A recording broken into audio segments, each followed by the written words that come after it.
gradually shifted to the construction of a modern state, shifted to a nation-building purpose. A state able to guarantee freedoms and fundamental rights of the human persons, especially women and girls. Today, 20 years later, we can say that the first part of the mission succeeded and the second, not. We'll have to ask ourselves, and this meeting with my colleagues, the Foreign Affairs Minister, has been the first occasion to do so, on the consequences of an operation of nation building conducted with an unprecedented amount of resources, but which achieved very modest results in regard to the limited resilience of the Afghan state and the Afghan army. And I think that all over the world, similar operations will lead to similar results as long as the nation-building process does not appear as something homegrown process, something where people participate and empower. So this meeting has been a good occasion to discuss about all that. And over the last few days, I was in touch in order to prepare this meeting with a number of partners, including the Secretary General of NATO, Stoltenberg, and the US Secretary Blinken, in order to know which were the situation in the ground. And the situation in the ground is very fluid.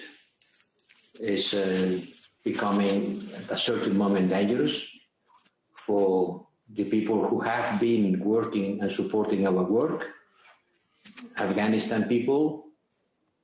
And the main conclusions of this meeting has been that the first objective, the priority, is to ensure the evacuation in the best conditions of security of the European nationals still present in the country, and also of the Afghan citizens who worked relentless with us for more than 20 years if they want to leave the country. We cannot abandon them, and we are doing everything we can in order to bring them and to offer them shelter in the European Union member states. On doing that, I want to thank Spain to be ready to provide a hub to receive these people and later to be disseminated among the different member states who offer them visas.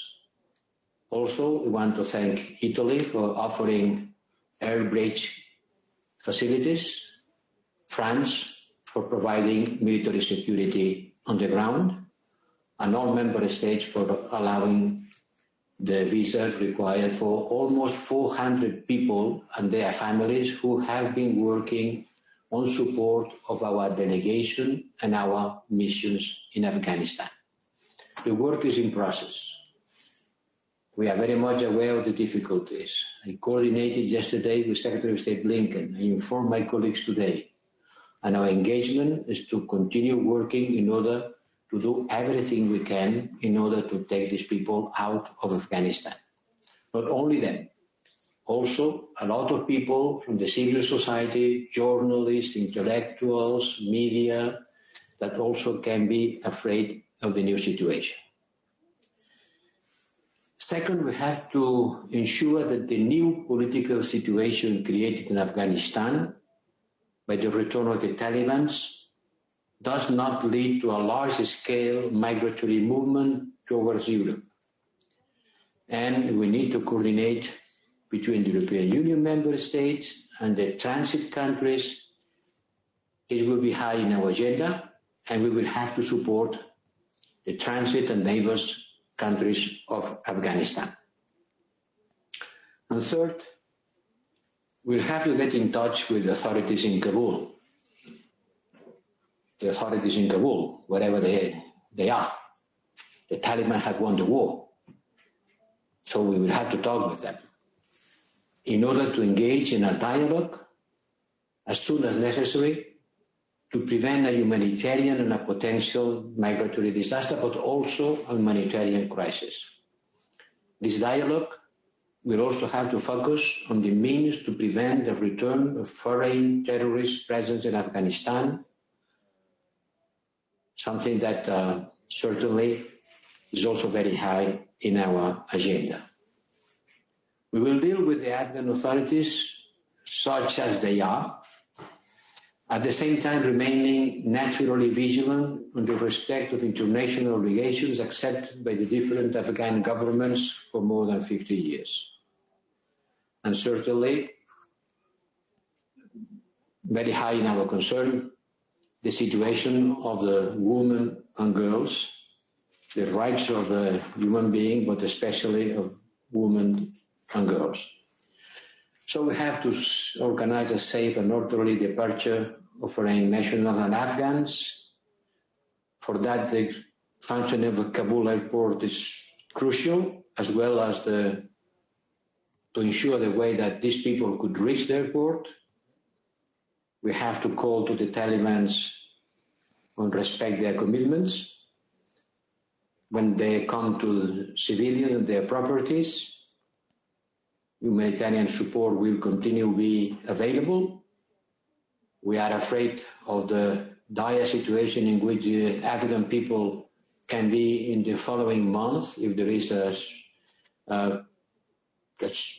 climate situation which will be very bad for the production of food, and humanitarian support will also be present. And this is more or less what I have to say about what we have discussed today. There are many lessons to take about what has happening. We have to recognize that mistakes have been made, especially about the evaluation of the military capacity of the Afghan army to resist the Taliban offensive. Everybody has been surprised by the fall in few days of an army in which we have spent a lot of money and a lot of efforts to train tens of thousands of soldiers. I think that even the Taliban has been surprised by their victory. This victory has been preceded by a terror campaign of selective killing of the framework of people, the intellectual, the journalists, the militants, the women, the leaders, in order to create an atmosphere of terror that has certainly helped to the fall down of the military capacity of the Afghanistan government. But that's time to face the future, to learn from the past, and to face the situation with the objectives I already mentioned. Thank you very much, High Representative. Thank you. And now, colleagues, for you possibility to ask a few questions. So first one asking for the floor was Laurence Norman. Laurence, your microphone is being opened and you can ask your question. Just a second. It's still being opened. Now it's open. You can go ahead. I think it's good now. Thanks. Thanks, Peter. Thanks, High Rep. A couple of questions, if I may. On the situation on the ground, High Rep, how quickly do you believe that we will be able to get the local Afghan staff and their families, the 400 people, out of Kabul? Do we know where they all are? And do you have any numbers on the number of EU nationals, EU nationals that are still in Kabul? And then a political question, if I may. You said that the Taliban won the war and we will have to deal with them. Does that mean that you believe, or the member states believe, that we will need to recognize a Taliban government, or will there be conditions on that recognition? Thank you. Thank you, Laurence. Now, High Representative, your microphone is open, so if you understood, yes, if you heard us correctly, you can go ahead. It's not a matter of official recognition, it's a matter of dealing with. If I want almost 400 people Afghan and their families, that they have been working for us, for the European Union delegations, to reach the airport, you can understand that I will need to talk with the Taliban's authorities. If not, it's going to be quite difficult for them to reach the airport for free. It's going to be a quite complicated logistical operation. So we have to engage with them, and at the same time remain very vigilant on the respect of the international obligations, as I said, accepted by the different Afghan governments on the last 50 years. And this includes, for sure, all the conditionalities and the respect of all resolutions of the United Nations Security Council. About the number of EU nationals, I don't have a precise figure to offer because it depends if you count the diplomatic services, you count the people working on ONGs, the top people on different missions. I don't know. I don't have a precise figure, and I wonder if I had this figure, if I had it in mind, it would be prudent to tell it openly. But what worries me is the Afghan people who have been working with us, because there are some people that cannot be abandoned. I can give you the figure, the estimated figure of the people who have been working with the European Union institutions and their relatives. It's an estimated figure because the word relative, or the family members, is also relative. But we estimate about 380, 400 as a maximum. Spain has offered to behave as a hub in order to receive all these people and from Spain to be afterwards sent to the countries that have been offering visa and shelter, because they cannot go directly from Kabul to all the 27 capitals. And this is the most important concern for me. I've been working on that, and I will continue working on the following days.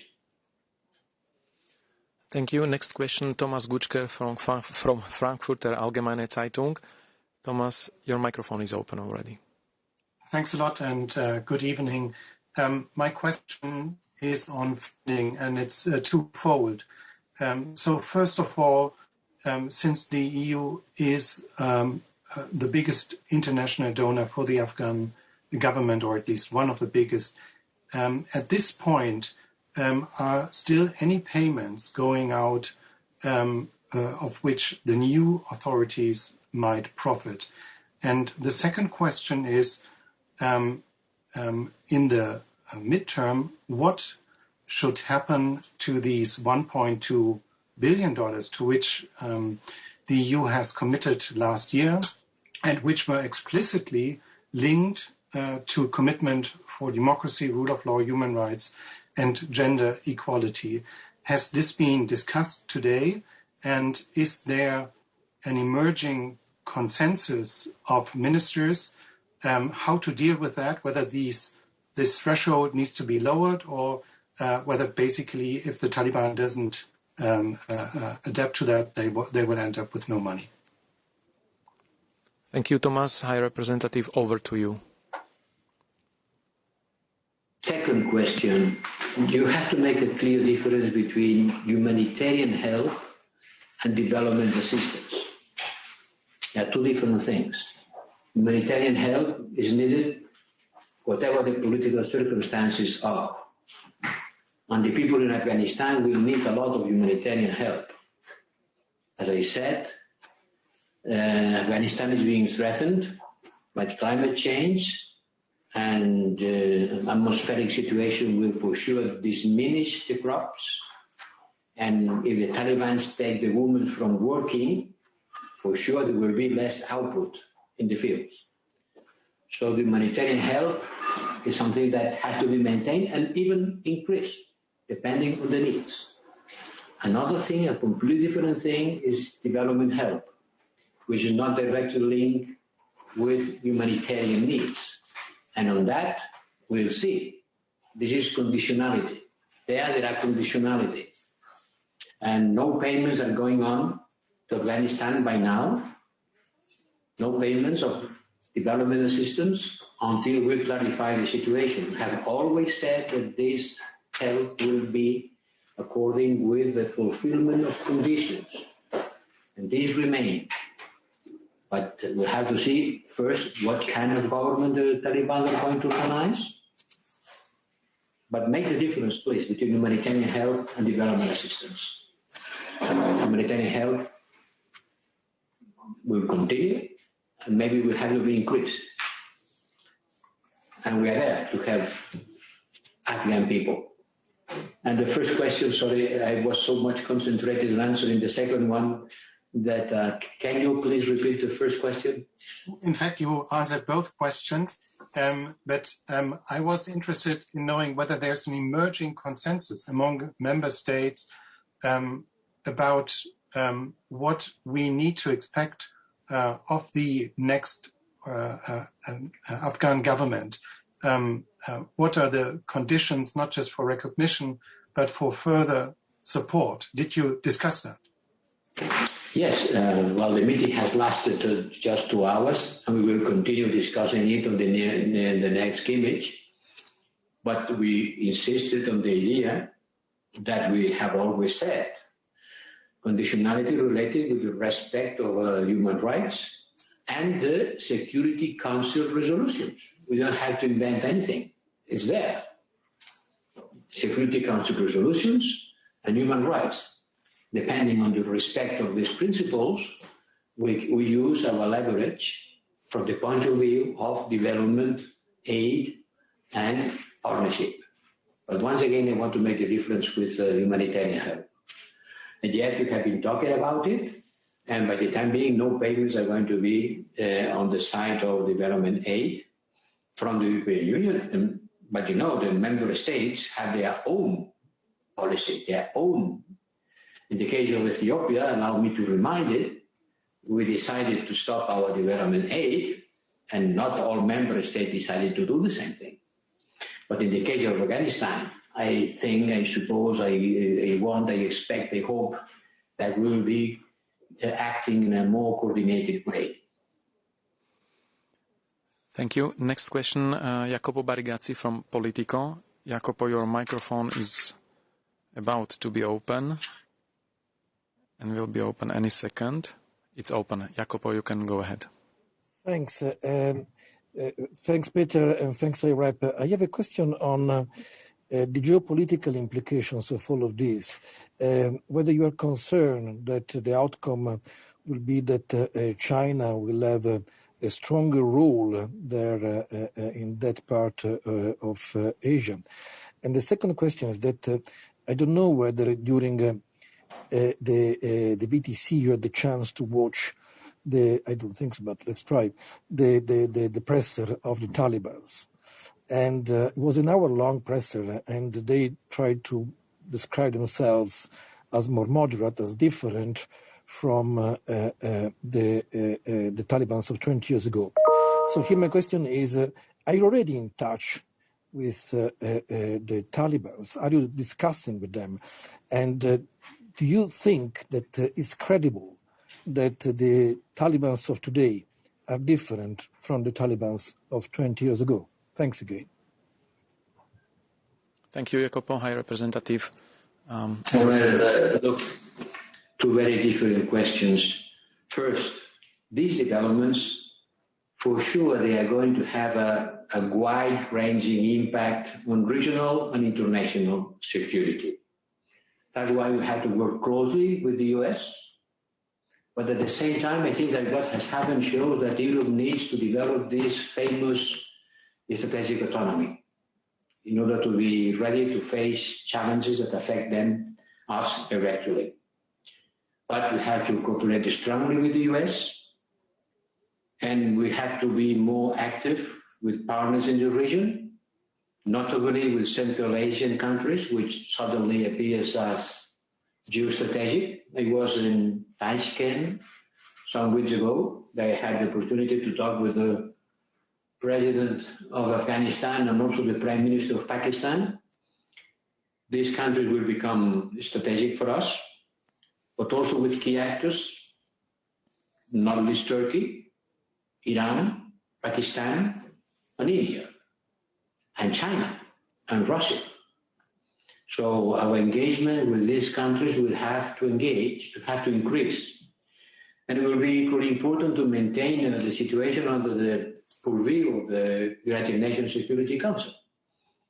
But certainly, this is the most important geopolitical event that has happened since the Crimea was taken by Russia. And it will have an impact on the geopolitical balance of the world. Some member states have been very crude on describing what has happened there and the consequences for the Western world. And secondly, I answered the questions. Are you satisfied with the answer?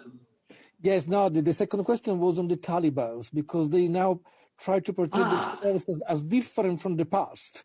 And I was wondering whether you believe that there is any difference between the current Taliban and the Taliban of 20 years ago, and whether you are in touch with them already or not. Look, what has happened in the last 3 days. You can believe that they haven't had time to get in touch with the Taliban. Personally, certainly not. We have a head of delegation there. He's still in the airport. I am going to send there, I wouldn't call that a mission, but the reinforcement of our delegation, not only to take people out, but to send people in order to be able to pursue a dialogue with the Taliban for practical matters. As I said, to take 400 people from their houses to the airport in order to pick up several planes, living at several moments in different groups, it's a logistic operation that cannot be implemented without some kind of agreement with the Taliban, as you can understand. So we'll have to be in touch with the Taliban. If they are different or not, well, apparently they look the same, but they speak better English. Thank you very much. And to conclude, we take the last question from Lailuma Sadid, who I believe is the only Afghan journalist working in Brussels as a correspondent.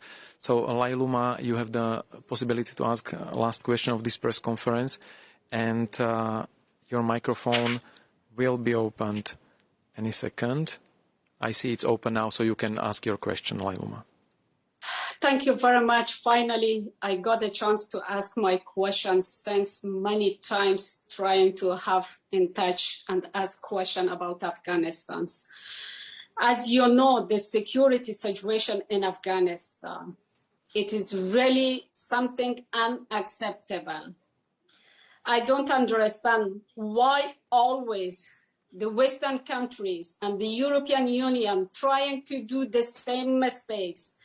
Europeans learned from colonization, from racism, from sacralization, US Black people, and they learned to work well with the civilization, but they didn't learn from their mistakes and their supremacistic way.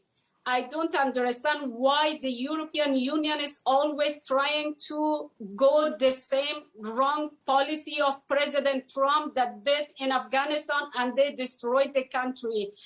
I don't understand where is the specific and special policy from European Union for the Afghanistan. They are always trying to follow the way of wrong policy of the United States in Afghanistan. As a woman, I see the country, and especially of the women, they are in a very strong and tough situation. 20 years, European Union and all countries put a lot of things in our country, and you are bringing us back again the same way in 1996. I don't understand why, and I suggest and I beg you, don't recognize Taliban without any condition. We don't want to go back and we want to go forward. Please, please. Okay, Lailuma, thank you very much. We got your questions. Thank you very much for this, High Representative. We need your help and your support. This is the last thing I really want to mention it. Please. Okay, thank you, Lailoma. We got your questions. We got your again. questions, so High Representative will try to address them. High Representative, over to you. Well, your feelings and your concern. I haven't said that we are going to recognize the Taliban. I just said that we have to talk with them for everything, even to try to protect women and girls. Even for that, we have to get in touch with them. I haven't said that we are going to accept the Taliban, whatever they do. They said that we will put conditions for continuing our support, and we are going to use our leverage, all our leverage, in order to make the human rights to be respected. I know that when I'm saying that, it looks a little bit wishful thinking, but we will use all our leverage. You know, the European Union, it's not the European Union who has decided to leave Afghanistan. It's not the European Union, not the member states. It has been a decision of President Trump, who negotiated this with the Taliban. And this decision has been implemented later by the following American administration. You can perfectly understand that we cannot remain with our limited military capacity in Afghanistan if the Americans are withdrawing. But once this has happened, and this could have been managed in a better way, for sure, what I can assure you that we are going to do all we can and use all our leverage, economic and politically, in order to try to defend the Afghanistan people from humanitarian help and from the political conditionality on the human rights issue. Thank you very much, High Representative. Thank you, colleagues, for participating. Thank you also to colleagues in the Council who made it possible that we could have this press conference with everyone taking part remotely. And thank you also to the interpreters. And just one technical remark, the EU27 declaration, which High Representative mentioned at the start, is already published. So thank you, everyone. Have a nice evening and see you soon. Thank you.